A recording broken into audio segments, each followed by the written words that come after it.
people love asking about the superhero origin story, and they'll ask it like, so where are you from? So tell me your story. And I like to be limitless and hold my superhero origin story really, really lightly.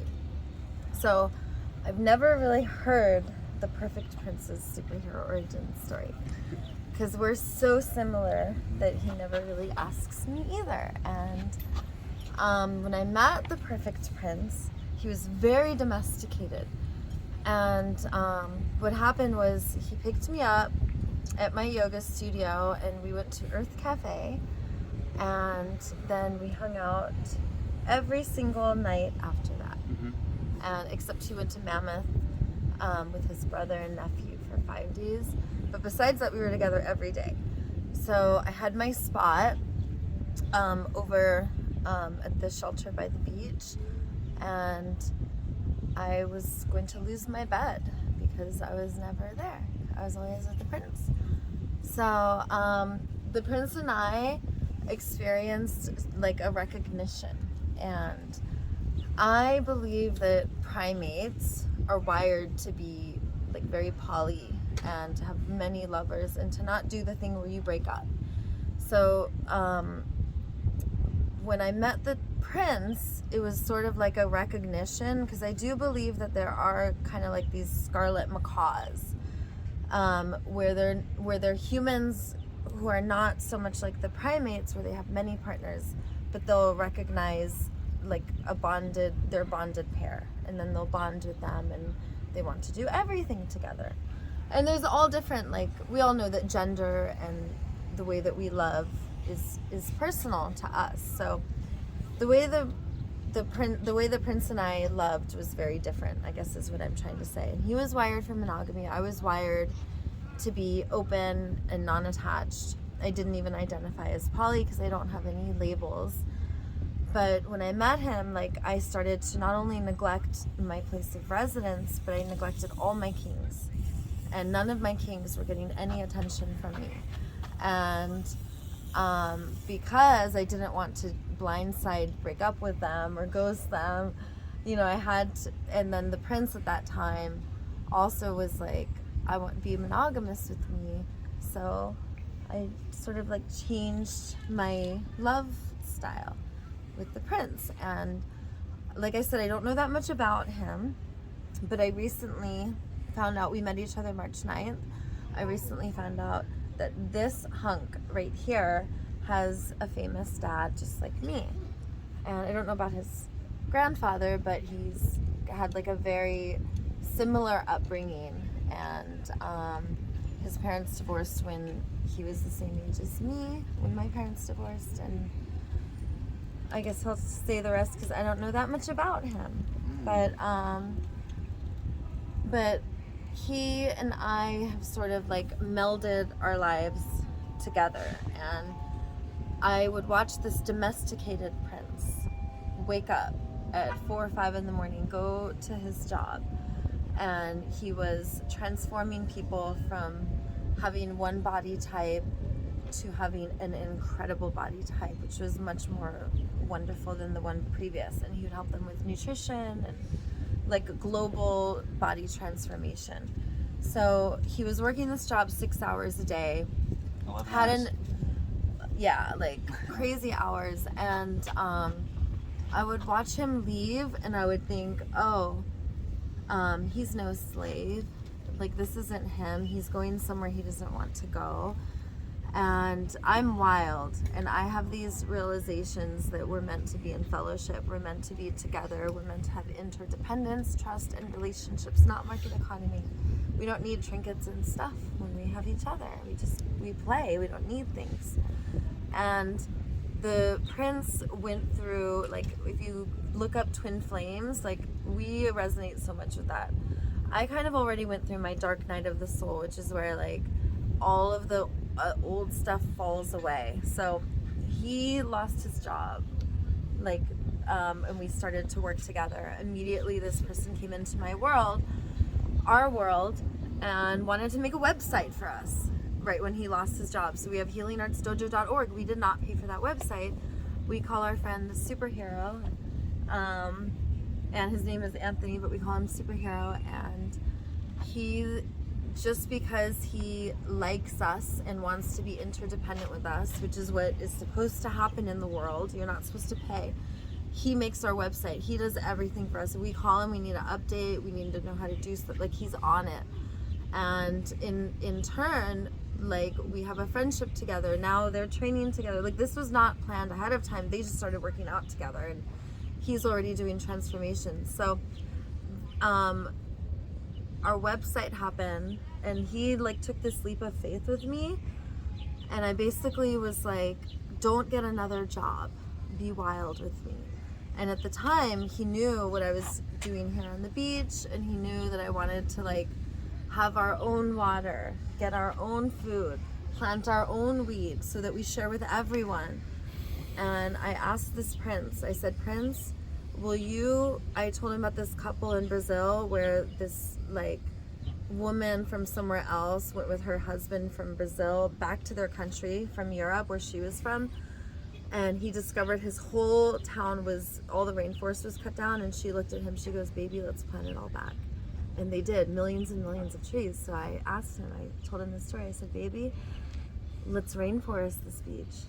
Like, who cares if it wasn't a rainforest before? Let's Costa Rica this beach. Will you do it with me? And he said yes. So he agreed to be a wild human. I didn't know, but turns out he's like a trust fund kid. So he was like paying his very expensive rent every month. And I'm like, how's he paying all these bills and how does he have all this money?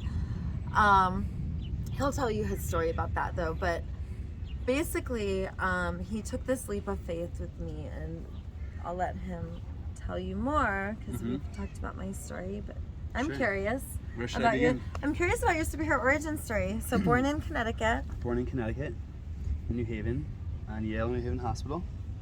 And then I went to private schools most of my life, like Camden Hall, and then I went to private colleges like Northeastern University in Boston, where I didn't really like school, but I had to go to school because that's what my parents wanted me to do, and I was supposed to get a degree. So I went there, I went to school for health sciences and undergrad for psychology, and Boston was a good time in my life. A lot of ups and downs with relationships, which we'll talk about, right? Because we can talk about the fearful avoidant, all that stuff that I've learned, but later on, right? So anyways, so Boston to here, and that was 2012. And then I didn't really work for a while when I came out here, for about 2 or 3 years. And then I helped my dad with his business for a while. And then I started a cannabis business with my trust fund up in Kern County in California City, and that did not go well. My partner and I just didn't manifest. So that was all of my money went into that, and basically that was the end of my trust. So that was like zero, dissolved, like no money. So I worked for this place called Ultimate Performance, doing body transformation with my degree and my background, my history with training in health sciences and personal training and all the stuff that I've done from school. And so I started working well, let's back up a little bit. So I had a 9-year relationship before that with this girl, this woman, and I lived with her in my current apartment that I am in with Wah. And that relationship lasted basically the entire time I was out here. We got engaged, didn't work out. She had a little boy, and so I kind of raised a little boy from the time he was like 5 to 12. So I have experience with children, and wanting to have that, and seeing if that's something potentially that I want to do in the future with somebody, and it is. So origin story, how we came to here now. Let's like tell them who your dad is. Let's tighten it up. My dad is a dermatologist. His name is Dr. Perricone, and he has products in like Sephora's and Nordstrom's and all over the country. And he was really big back in like 2009, 10, 11, 12, and then he sold half his company, and then this like large Netherlands conglomerate bought him out, and he has nothing to do with it anymore. But yeah, he basically is like the founder and inventor of all of the Perricone technology and products. But so how did we get to here? So I got out of a relationship with this woman that I was with for 9 years, and then I had about a year where I wasn't dating, and I was very heavy. I was about 214 pounds after the pandemic, and decided to get in really great shape again using my skill with body transformation. And in 5 months, I dropped like 40 pounds and got in really great shape, and was doing really well, and applied for the job at Ultimate Performance. And I met the playa goddess. We call her the Disney princess. The Disney princess. I met the Disney princess, and she and I met in right around this time, actually, in about 2 weeks. I think we met. We met in like late July, and we were together for around 7 months. And I've been in like very long relationships, like I said, 9 years, much more committed. I've had a lot of trauma in my life, you know, with my parents being divorced, and just a lot of stuff happened to me with abuse I don't want to talk about, but stuff that's just been really traumatizing. And for some reason, me and this woman had this relationship, but it affected me because what happened was I got blindsided. I got basically just, you know, called over the phone one day after work and just told that she wanted to go separate ways with me. I mean, she had her reasons, but it felt just so, it was actually just like the most devastating, the most painful thing I think I've ever experienced in my entire life. Actually, I don't know, it knocked me out for a month, and I didn't really like eat or sleep or function, and I kind of started drinking way too much, and that's why I lost my job. And then from there, kind of got my feet together enough where I wanted to at least get out and maybe go on a few dates just to see what it was like, because I was just in a bad place. So I met her, and we did a lot of healing together during the first month of my relationship with her, processing what happened with my Disney princess, because that was just brutal. I'm telling you, I don't explain into words how it was the most. It was the breaking moment for me. It definitely, I think I had a sort of an awakening / breakdown at the same time, but it forced me to look at myself and look at like my attachment style and how I love. And I mean, I had to do a lot of inner work because I just couldn't understand what happened between me and this woman, and it was so traumatizing to me that it forced me to look somewhere for answers, and I couldn't get them from her, so I had to look inwards. And she and I met, and we just started this dojo. And what happened was, so after getting blindsidedly broken up with, I got fired. Then after that, we met, which is a blessing, right? And then you got sober. And then I got sober, and learned about attachment theory. I did. And then we had another issue happen, though. Because of the lack of income, we decided to use Rover as a source of income for a while. And our neighbors did not take too fondly of that. So on top of that, my apartment wants me to now move out. So it's kind of like a huge, insane... We're moving in 2 weeks. Yeah, less than 11 days we have to be out. So basically, you know, didn't get evicted, but was told I need to leave or will be evicted. So it's a lot, you know. You're losing someone that, you know, I thought I was gonna spend the rest of my life with, and I love deeply, you know, just leave. And then, you know, losing a job that I loved at the time. Didn't really love it, but it felt comfortable and safe. But now I see it differently, obviously. And then my home, I was there for 7 years, so it was a lot. It was a huge up, you know, like I said, my dark night of the soul. But at the same time, it forced me to look inwards, and, you know, the decisions I made and why I dated, you know, the people that I did, and decisions, you know, how it all came together. So, you know, talking to my Disney princess, if you ever see this, you're an amazing human being, and I totally understand. And you did what you did because you had to, and I get it, right? Because, right? Why wouldn't you? We always, of course, we always I understand. do best intentions. Absolutely. And I've only spoken kindly and lovingly and fondly, right? Which is part of learning and growing with a healthy mindset, so that we don't build triangles and enemy images, and look at our past partners as our teachers. But it definitely knocked me out, and now I've just been kind of like licking my wounds with her, and getting things together, trying to find like a new place to live, a new source of income, a new life with her. And we've been able to implement a lot of stuff we're learning together. So when I met him, he was researching attachment theory with this woman named Thais Gibson. My teacher, Sarah Payton, and Yvette Erasmus all teach attachment theory. So I was already learning about the same thing, and what he was able to identify is the dismissive avoidant personality like pulls their energy a lot. And then there's this anxious preoccupied that gives their energy a lot. And then there's the one in the middle, which is the fearful avoidant, which is both disorganized. So they'll pull their energy and then they'll give up their energy a lot and get really anxious. So he and I are both like, we're Fearful literally twin avoidance, flames. yeah. We're the same. Fearful He lets avoidant. me be as wild as I want, lets me be free, experiences the same type of like shame and guilt and traumatizing patriarchal conditioning from his families that I did, that we're both detoxing.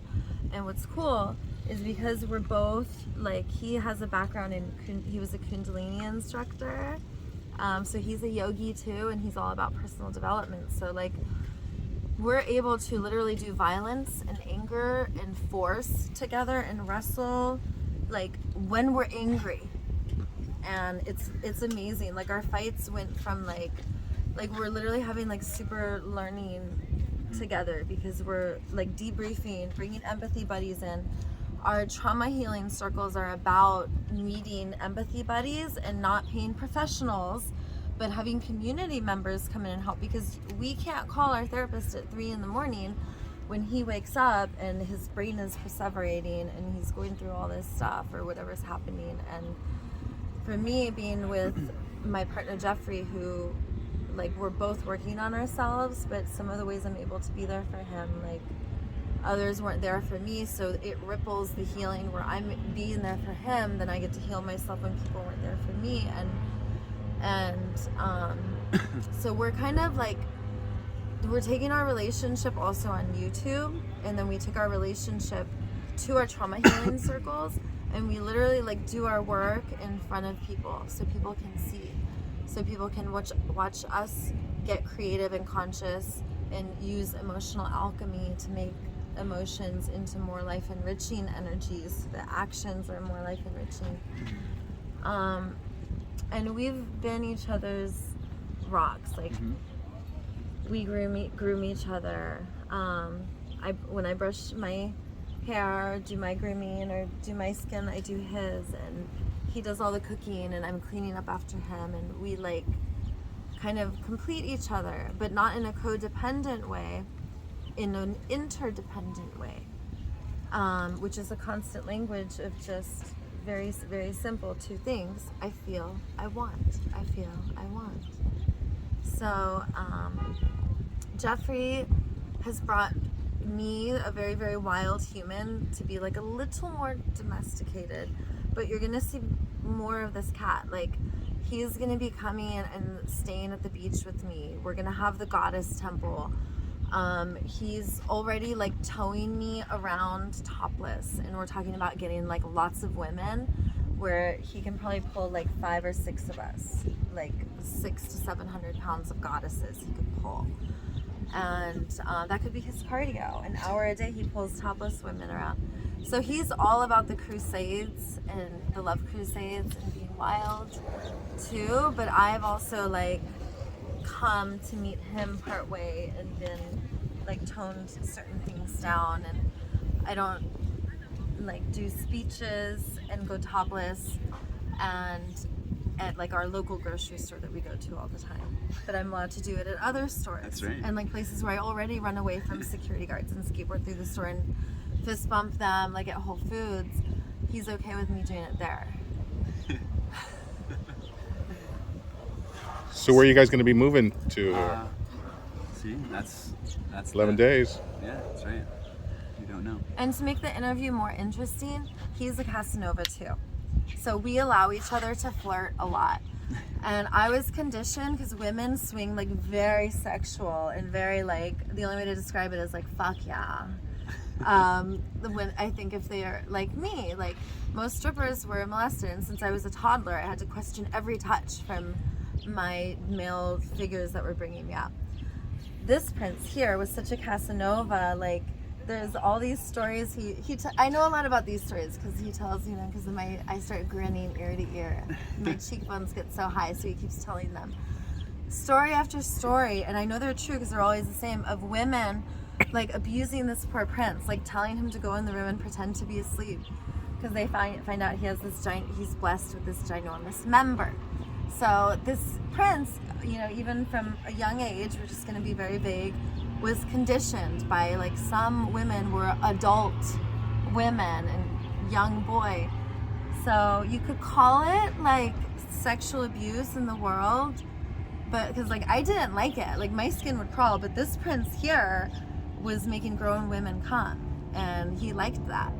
So he and I are both Casanovas and amazing, and when I take him to Contact Improv and he takes his shirt off, all the women are like, oh, and they just like caress him. So yesterday we went home from Contact Improv and I was like, I want to go back and watch these women do what they do.